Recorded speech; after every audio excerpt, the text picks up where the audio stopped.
Hello, my name is May Lund Nikolaisen, and I want to thank you for my opportunity to join this day with you and tell you my story about CPS, Child Welfare, Barnevernet. I prefer to call them Barnevernet from now on. I am the oldest of four siblings. We are three girls and one boy. I don't have the time to tell you everything in my life in this show. But the main reason with this show is to explain and make everyone understand how Barnevernet, how they work, is spreading like cancer in all over Europe these days. So my childhood was a mess really. My mother was popping pills. My father was drinking a lot, and um, and unfortunately my father died from alcohol dement last September. God bless him. When I was a child, because I was the oldest one, I felt responsibility for my younger sisters, and especially my sister who is 3 years younger than me. We were very close, and she felt secure and safety with me. But when I was around 13 or 14 years old, I told my mom and dad that the man who they had on their parties every weekend was coming into my room. I was telling them this because I was tired and I was starting to be scared. But I let it happen because I had to protect my younger sister, so he didn't went into her or those two sisters I had. So I thought it was better that he was coming into my room. But the main reason here is I told my mother and father about this, and a very, very short time after I told my mother and my father about this, they told me to pack a bag with clothes. I was surprised because I thought I was going to have a surprise from my mother and father because of what I have been telling them about this man. Then we went to the car and we drove away for about 30 minutes away from my home and my sisters. Why I say my sisters is because my brother is 10 years younger than me, so he didn't have any problems at this moment. But my mom, she told me to get out of the car and go into the house I was looking at. That I didn't know that my mom had called Barnevernet and said that she couldn't have me anymore. I was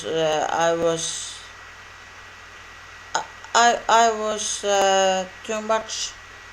She had enough of the three. She had sorry. She had.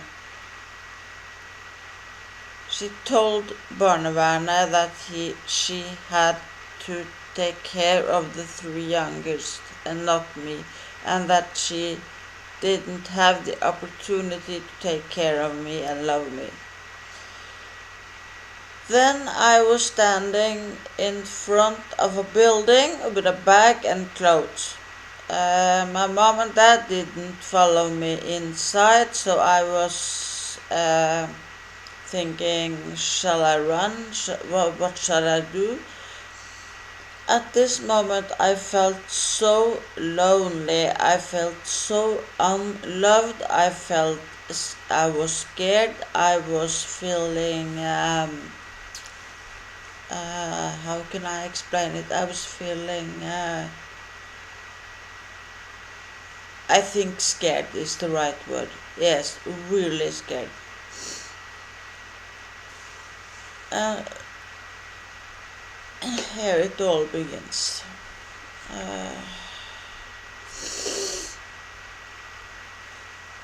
I lived at this place for about 1 year. I didn't see Barnevernet not one time. They didn't call me. They didn't ask me how it was going. I never saw Barnevernet at all. They didn't care really. They did not care, and the people who worked at the institution didn't care. So I was alone, and I was thinking by myself that I had to protect myself and create my life when I was 14. The biggest problem I can remember I had was my younger sister, who was so close to me, and so she was addicted to have me around. So she was visiting me, and I had often wondered why didn't this institution see the sorrow and the fear in my sister's eyes, and never told Barnevernet, just sent her back home.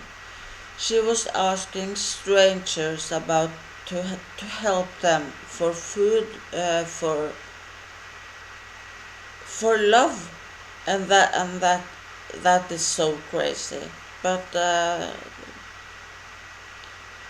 I did my best. I took her into my room. I hid her in my room, and we survived. We survived. We did. I have to say it again, but very often I still don't know why Barnevernet never showed their faces, never showed up. Uh, why they were not with us to protect us.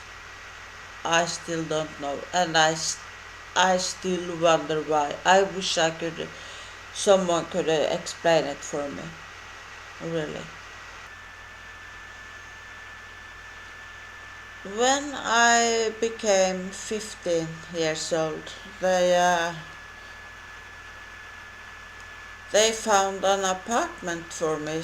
They called it an apartment, but it was it was a bedroom in somebody's home.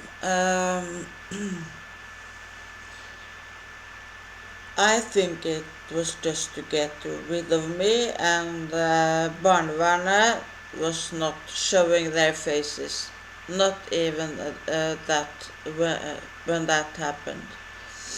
I was now so hard, and so I had a bad attitude for grown-ups because I didn't trust them. So I was a very, very hard nut to break. The feeling of being so alone, so unloved, so unwanted, hard to remember that I desperately was trying to get someone to help me. It is, really it is. I can never explain how it felt, and I can never forgive, not ever. And that is also because of my sisters.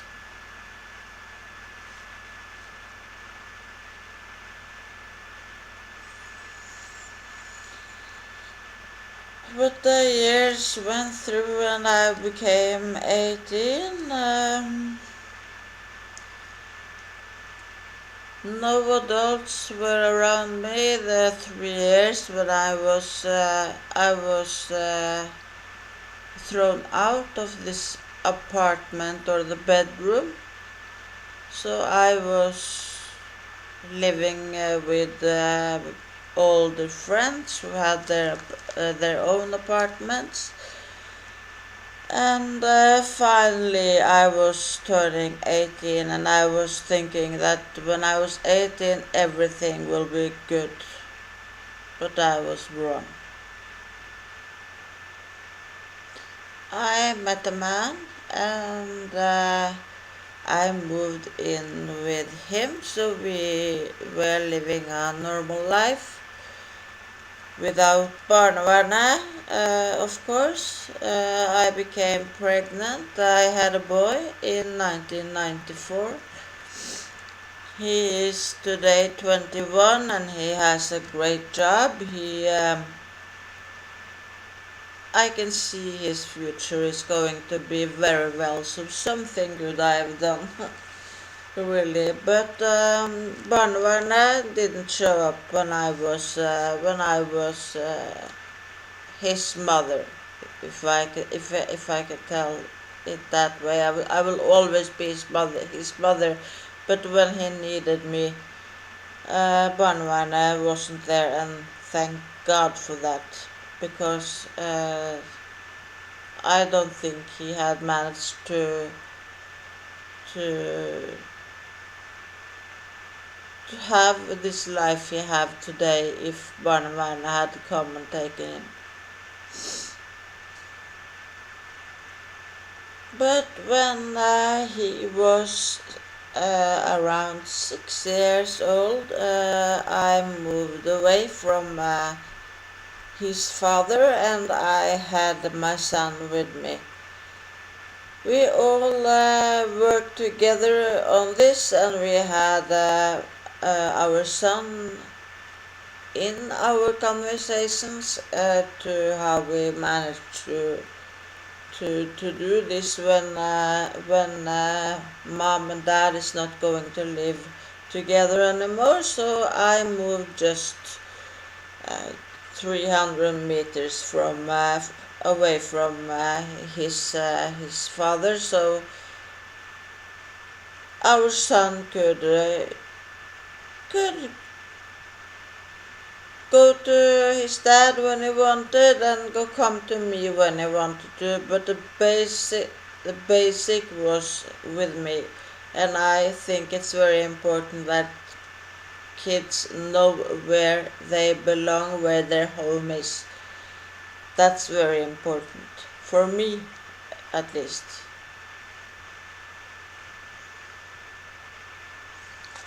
I really thought at that time that I had my life on scratch. I had a work, I had a son who I was willing to die for. I had a great relationship to my ex-husband, and everything seemed to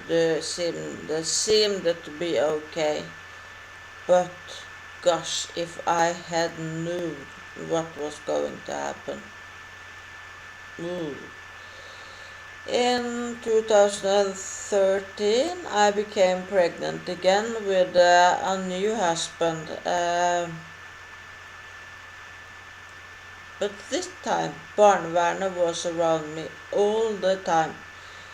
From day one, actually, they were around us, they were coming to see how things worked, and it was like they was trying to find something they could put their fingers on and say, you are not a good mother. I know today that this is the truth I'm telling you now. But all pregnancy end has an end. So they took my youngest boy with cesarean, and they sterilized me at the same time. So I had pain. I was really, really, really in pain. And they gave me painkillers, extremely much morphine and Valium and other painkillers, who is hard. And they were taking urine tested this time. I believed them, so I just did it. And March 11, Barnevernet come to the hospital to tell us, me and the father, that they were concerned about all the medications I was given, and that I took them. I told them that I had asked for a doctor, and I asked every day at the hospital if I can have an appointment with a doctor, because I was feeling tired. I was feeling this not good. But it was so painful in my stomach, so I felt I had no choice. But Barnevernet, they said that my urine tested was on Valium, and that was not a painkiller. I told them I was given that at the hospital, and they were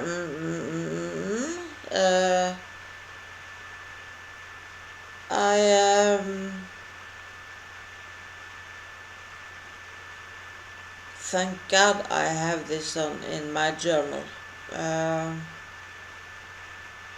But it didn't went well anyway, because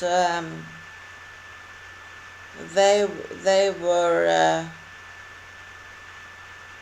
were telling me that I had a drug problem when I was taking all these medications that I was given from the hospital. I can't understand it. I feel I become very mad when I'm talking about it. What?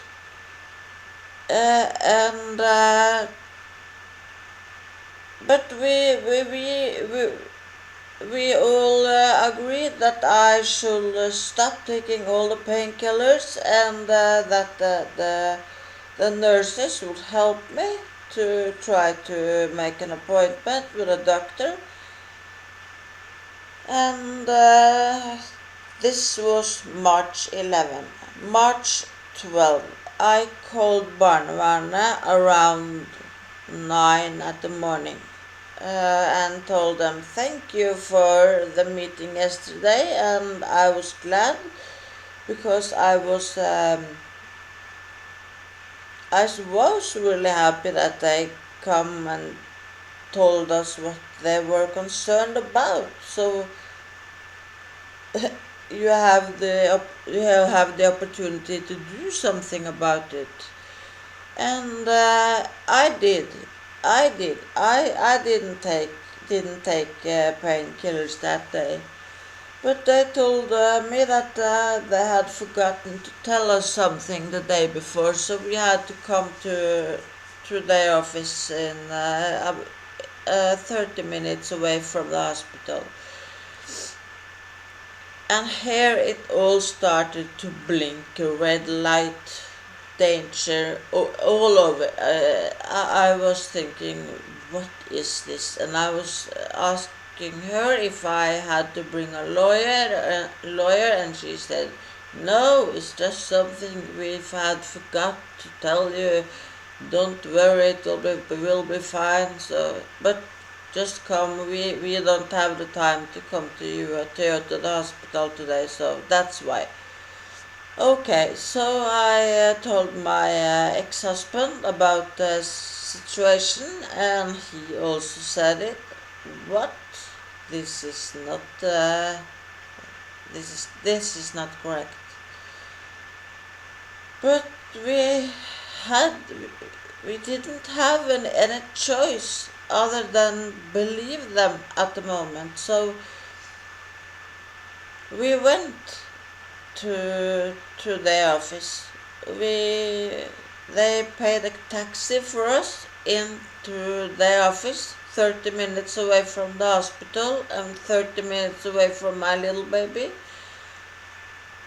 And we were there around 12, and I remember looking at my watch, and I was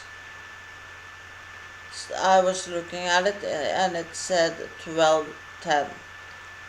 I have received the message. They have taken away our baby to a secret address, and I didn't know how to react.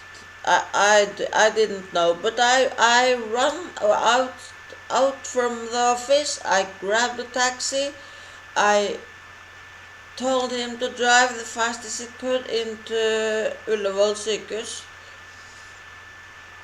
And it's a long way to walk from the front door to the room he was lying in. And I run. I remember I run, so I was soaking wet. I think I had run so fast ever, and I will never do it again either. But when I arrived at the room, there was just one thing left, and that was his mattress. The bed was empty. I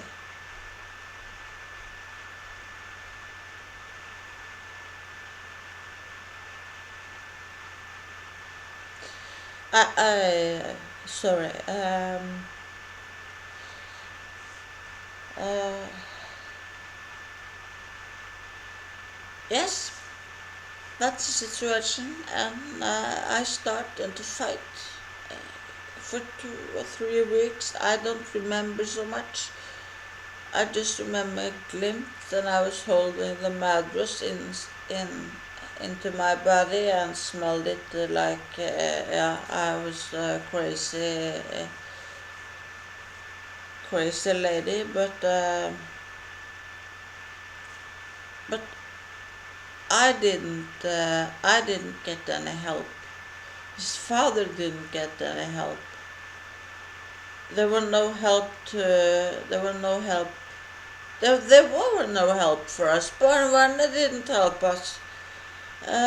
We asked Barnevernet to cooperate with us, and they just smiled at the meetings who were coming constantly, because we were having our rights to see our boy until it was up in court. In court, they decided that we could see him 4 times a year, 2 hours per every every time we saw him. It was only 2 hours. 8 hours a year. That's what we have today. I started to think that I have to do something because the the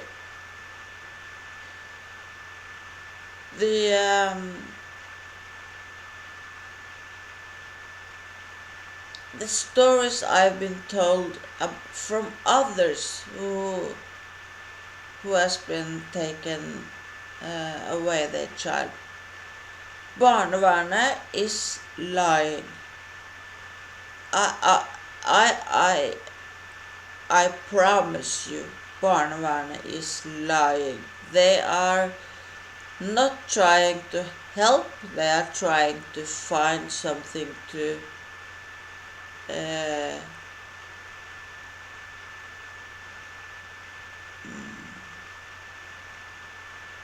make you look bad in court. They're not looking for good examples. They're looking for bad examples. So what is this? I wonder. That's why I'm so glad you have this show, because this was my story, and it's a lot more, but I don't have the time. But for God's sake, we have to help people around in Europe, and now I have heard that the way the Barnevernet works in Norway has started to spread into other countries, and that scares the shit out of me, but I will never ever ever stop fighting. I think very many people remember May 30 this year. There was the largest demonstrations against Barnevernet's way to work ever. It was counted 1,500 people. It was a media from all over the world. It was about to be a revolution, but something happened, and people now it seems like everyone has given up, and it's so sad. So I'm so glad that you made the show, because we need to have the spirit back in people. Please now wake up and join us and try to make Barnevernet at least tell the truth and set some points, set some rules for how they work. Now I can't bother you anymore, but thank you again for letting me telling this with my bad English. I hope you will translate it to your language, but we will see what's happened. But please believe me and stay with us.